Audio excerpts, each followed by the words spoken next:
ओम शांति। आज 16 दिसंबर 2022 आज की साकार मुरली रंगीन बड़े बड़े अक्षरों में पढ़े, सुने और मंथन करें। आज की मुरली का सार, मीठा मीठा बाबा कहते मीठे बच्चे, बाप को और चक्र को याद करो। मुख से कुछ भी बोलने की दरकार नहीं, कुछ भी बोलने की जरूरत नहीं। सिर्फ इस नरक से दिल हटा दो। सिर्फ क्या करो कि इस नरक से दिल हटा दो तो तुम एवर निरोगी बन जाएगे। फिर तुम बिल्कुल क्या बन जाओगे? कोई भी बीमारी आपको नहीं रहेगी। प्रश्न, बाप डायरेक्ट आकर अपने बच्चों को श्रेष्ठ प्रारब्ध बनाने के लिए कौन सी राय देते हैं? कौन सी राय देते हैं? उत्तर, बच्चे अब तुम्हारा सब कुछ खत्म होने वाला, सब कुछ खत्म होने वाला है, कुछ भी काम नहीं आएगा। इसलिए सुदामे की तरह अपनी भविष्य प्रारब्ध बना लो। बाप डायरेक्ट आया है तो अपना सब कुछ सफल कर लो। हॉस्पिटल कम कॉलेज खोल दो। क्या खोलो? हॉस्पिटल कम कॉलेज खोल दो, जिससे बहुतों का कल्याण हो। सबको रास्ता बताओ, श्री मत पर सदा चलते रहो। ओम शांति। बेहद का बाप बच्चों को समझा रहे हैं। समझाया उसको जाता है जो बेसमझ होता। तुम जानते हो कि बरोबर सब पतित है और पतित पावन बाप को याद करते हैं। पतित पावन बाप को याद करते हैं। पतित मनुष्यों को जरूर बेसमझ कहेंगे। सभी बुलाते हैं कि हे पतित पावन, आकर हमको पावन बनाओ। भारतवासी जानते हैं कि सतयुग में ये भारत पावन था, पावन गृहस्थ धर्म था। इस समय सब क्या हो गए हैं? पतित। तो पतित गृहस्थ धर्म, मनुष्य भी पतित तो उनका गृहस्थ धर्म भी क्या? पतित। अधर्म कहलाता है। पतित गृहस्थ अधर्म। पतित गृहस्थ को क्या कहेंगे? अधर्म। धर्म आत्मा पावन को कहा जाता है। इस भारत में 5000 वर्ष पहले जब लक्ष्मी नारायण का राज्य था तो उनका पावन राज्य कहा जाता था। उनका राज्य कैसा था? पावन राज्य कहा जाता था। नर और नारी दोनों पावन थे। बाप बैठ समझाते हैं, आधा कल्प से भक्ति मार्ग चला है। जप तप आदि करना, वेद अध्ययन करना, ये सब भक्ति मार्ग है। ये सब क्या है? भक्ति मार्ग है। इससे मुझे कोई भी प्राप्त नहीं कर सकता। इससे मुझे कोई प्राप्त नहीं कर सकता। मुझ बाप को जानते ही नहीं। कितनी कमाल की बात है कि मुझ बाप को जानते ही नहीं। ये सब वेस्ट ऑफ टाइम। जप तप पूजा पाठ आरती जो कुछ भी ये ड्रामा करते हैं भक्ति मार्ग में, हम कितने जन्मों से करते आए हैं, ये सब waste of time, waste of energy. Dwapar से लेकर भक्ति मार्ग शुरू होता है। फिर देवताएं कहां चले जाते हैं? वाम मार्ग में चले जाते हैं। लाखों करोड़ों रुपया खर्च कर देते और वो सारा क्या है? वेस्ट। देवताओं के मंदिर बनाते। सोमनाथ का मंदिर कितने हीरे ज्वारों से सजा हुआ था।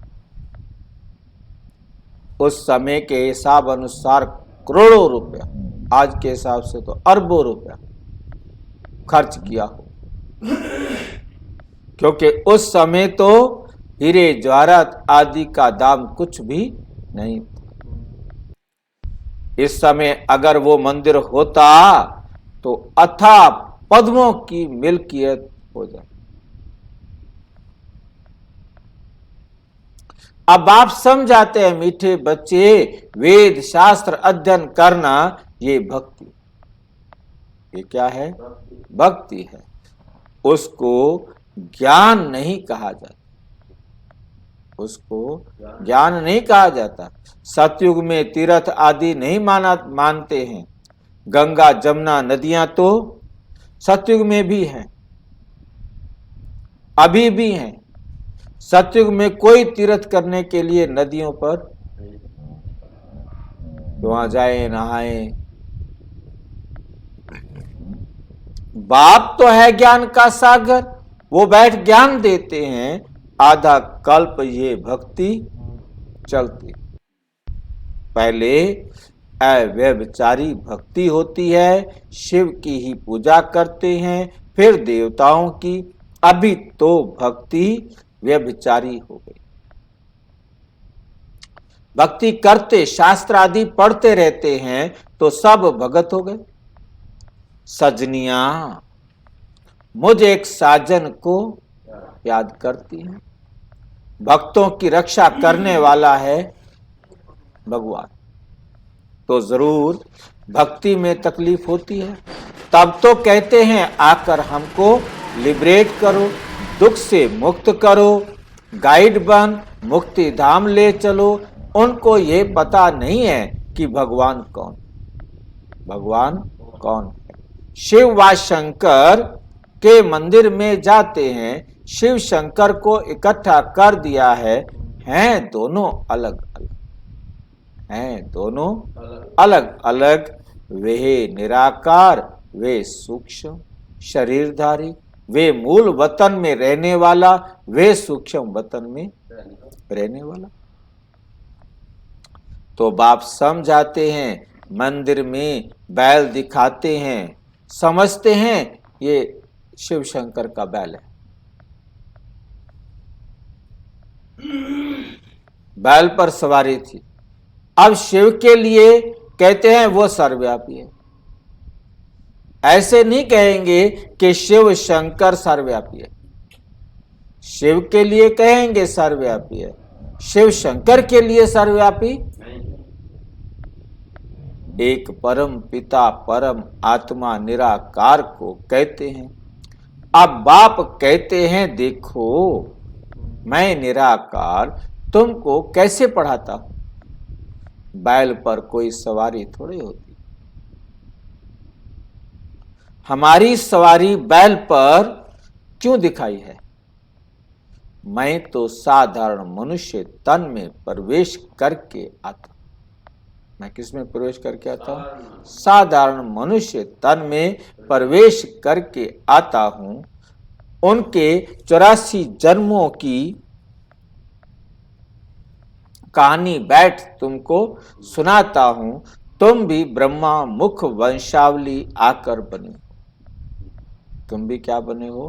ब्रह्मा मुख वंशावली आकर बने हो। इनका नाम है भागीरथ, अर्थात भाग्यशाली रथ। क्योंकि पहले ये सुनते हैं और यही सौभाग्यशाली हैं। सतयुग में बहुत थोड़े होते हैं, बाकी सब आत्माएं कहां चली जाती है? वापस मूल वतन में चली जाती। अपने घर जहां से आई हैं, ये कर्म क्षेत्र है, सृष्टि का चक्र फिरता रहता है। मूल वतन सूक्ष्म वतन में यह सतयुग त्रेता नहीं होते। मूल वतन में सूक्ष्म वतन में कोई सतयुग त्रेता वो है ही नहीं, तो वहां होंगे कैसे?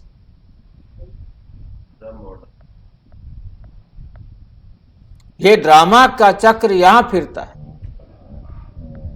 आधा कल्प ज्ञान सतयुग त्रेता, आधा कल्प भक्ति द्वापर कलयुग। सतयुग में लक्ष्मी नारायण का राज्य था, फिर Lakshmi Narayan the first, Lakshmi Narayan the second, Lakshmi Narayan the third, ऐसे राजा बनते। त्रेता में चंद्रवंशी राम की डिनाइस्टी है। सतयुग में 8 जन्म, त्रेता में 12 जन्म। ये 84 जन्मों की कहानी बाप ही समझाते हैं। बाप अपने ब्राह्मण बच्चों को ही मिलते हैं और किसको नहीं, और किसको नहीं मिलते। बच्चे बने हैं तब उनको पढ़ाते हैं। बाप कहते हैं मैं तुम्हारा बाप, टीचर, सतगुरु हूं, सदगति कर साथ ले जाता हूं। पावन होने का बहुत सहज उपाय है जो तुमको बतलाता हूं। यहां बैठ तुम क्या करते हो? यहां बैठ तुम क्या करते हो? सवेरे सवेरे आके बैठ जाते हो।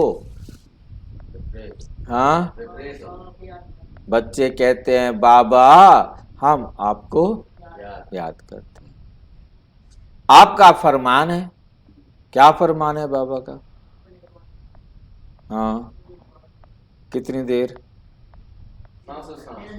निरंतर मुझे याद करो, निरंतर मुझे याद करने का पुरुषार्थ करो, तो इस योग अग्नि से तुम्हारे विकर्म विनाश हो जाएंगे। फिर तुम पवित्र सतो प्रधान बन जाएंगे। तुम आत्माएं तमो प्रधान हो। याद से ही तुम्हारी खाद निकलेगी। जो खोट, जो कमियां, जो विकार, जो दोष, फ्लॉ, दाग आ गए हैं, वो सब कैसे निकलेंगे? याद की यात्रा से खाद निकलेगी। कोई तकलीफ की बात ही नहीं है। एवर निरोगी बनने के लिए कितनी सहज युक्ति है।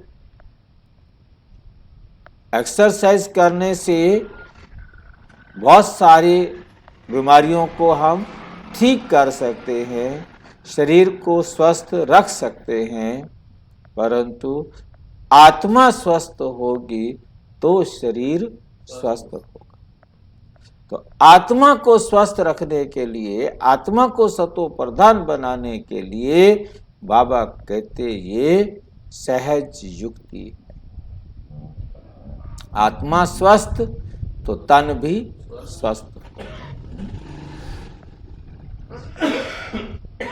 एवर निरोगी बनने के लिए कितनी सहज युक्ति है। देवताएं कभी बीमार नहीं। इस याद से ही तुम निरोगी बनेंगे। पाप भस्म होने से तुम पावन बन जाएंगे। बड़ी भारी कमाई है, घूमो फिरो, सिर्फ मुझे याद करो। पहले ये प्रैक्टिस करनी है। पहले क्या करनी है? ये प्रैक्टिस करनी है। याद करने से ही हम 21 जन्मों के लिए निरोगी बन जाएंगे। कोई तकलीफ की बात नहीं, सिर्फ माम एकम याद करो। ये बाप ने आत्माओं को कहा है, हे आत्माएं सुनती हो? नहीं सुनती? सुनती। ये आत्माएं सुनती हो? बाप मुख से कहते हैं। क्या कहते हैं बाबा? मुझे याद करो। और किसको याद करो? घर को याद करो। अब ये नरक खलास होना है। अब ये नरक क्या होना है? जाना है अपने घर। भोजन बनाते समय भी याद का पुरुषार्थ करो। भल तुम कर्म योगी हो। कर्म योगी बाबा की याद में कर्म करने वाले। पहले बाबा की याद, फिर कर्म। लिखा जाएगा कर्म पहले, योगी बाद में।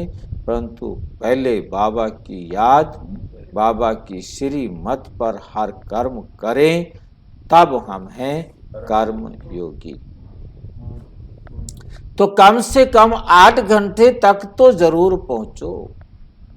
8 घंटा तो मेरी याद में रहो। 5 मिनट, 10 मिनट, आधा घंटा, ऐसे चार्ट को बढ़ाते रहो। जांच करते रहो हमने कितना समय बाप को याद किया, जिस बाप से हमें वैकुंठ की बादशाही मिलती है। 21 जन्मों के लिए सदा हम क्या बनेंगे? निरोगी बनते हैं। कितनी सहज युक्ति, कितनी सहज युक्ति है। चक्र का नॉलेज समझाया है कि चोटी है ब्राह्मण, देवता देवता मुख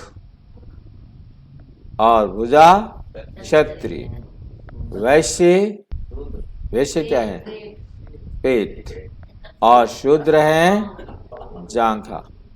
ये चक्र याद करना है। बीज और झाड़ को याद करो। अभी तुम जानते हो एक धर्म की स्थापना हो तो दूसरे धर्म विनाश हो जाएंगे, बाकी सारे धर्म खत्म हो जाएंगे। परंतु उससे पहले क्या करना होगा? एक धर्म की स्थापना। सतयुग में एक ही धर्म, तुमको मेहनत ही इसमें है। बाप कहते हैं मुझ बीज को याद करो और झाड़ को याद करो। स्थापना, विनाश और पालना, स्थापना, विनाश और पालना, ये है बहुत सहज योग और सहज ज्ञान। बीज से झाड़ कैसे निकलता है, ये तुम्हारी बुद्धि में ज्ञान है। रहो भल गृहस्थ में, परंतु पवित्र रहना। ये तो अच्छा है ना, ये तो अच्छा है ना।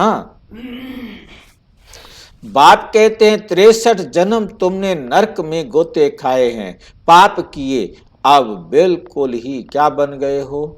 पाप आत्मा बन पड़े हो। रावण की मत पर चलते आए हो। गांधी भी राम राज्य चाहते थे, इसका मतलब रावण राज्य में थे। इसका मतलब रावण राज्य में थे।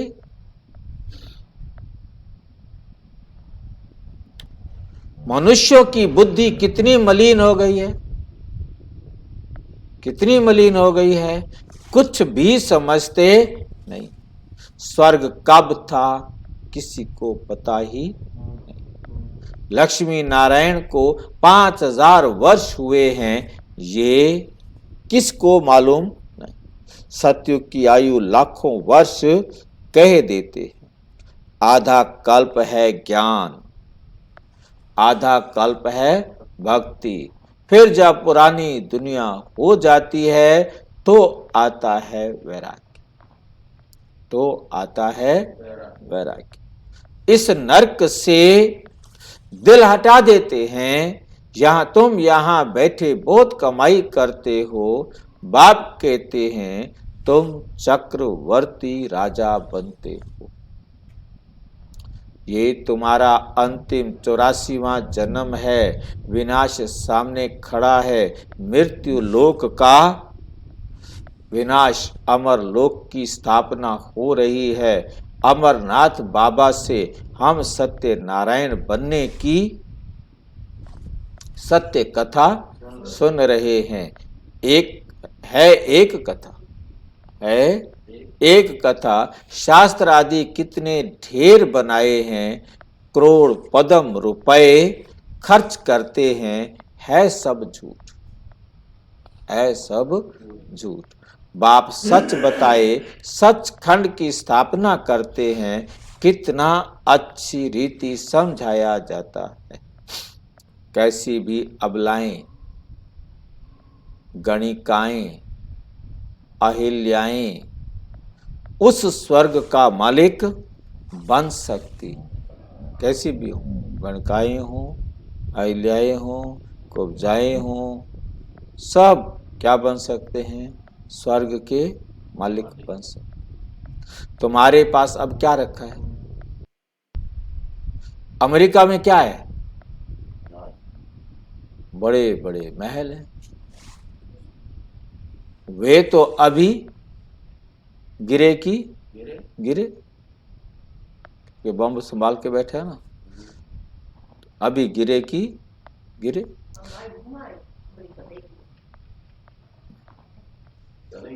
स्वर्ग में तो अकीचर धन था, यहां तो धन है ही नहीं, यहां तो धन है ही नहीं।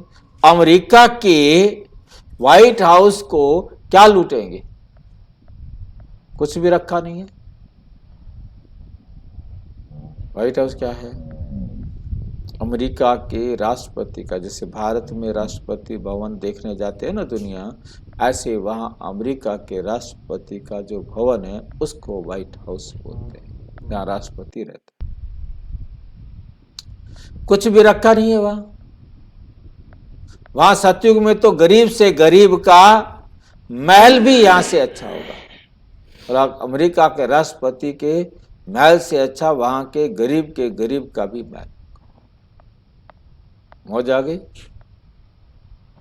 प्रजा का भी महल अमेरिका के राष्ट्रपति के आगे बहुत सुंदर होगा। चांदी सोना लगा हुआ होगा,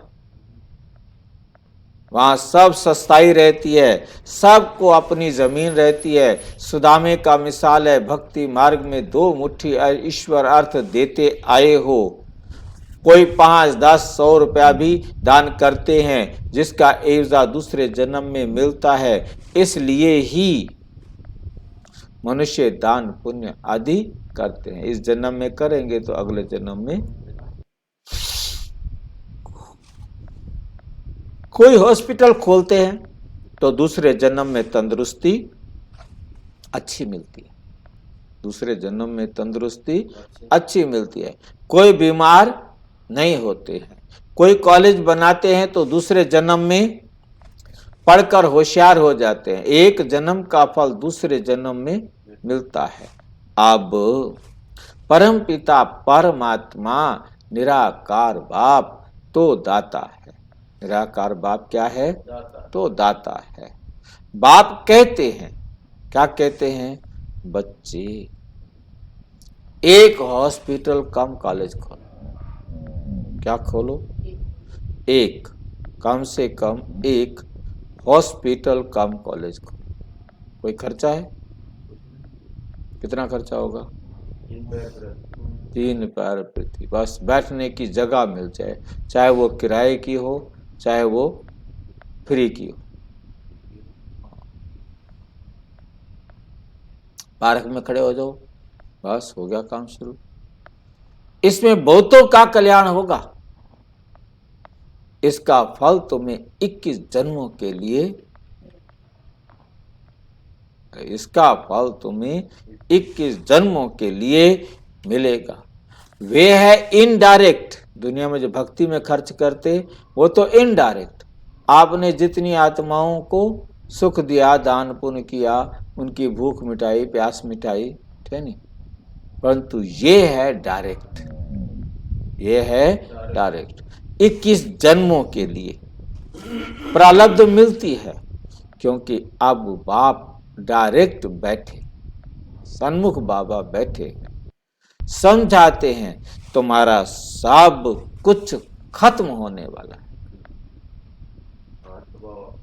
महल माड़ियां सब, कितने बड़े बड़े आपके महल माड़ियां सब मिट्टी में मिल जानी है। सारी की सारी कहां चली जाएंगी? मिट्टी में मिल जानी। इसलिए अब भविष्य की कमाई करो। अब भविष्य की कमाई करो, जो तुम्हारे काम आए।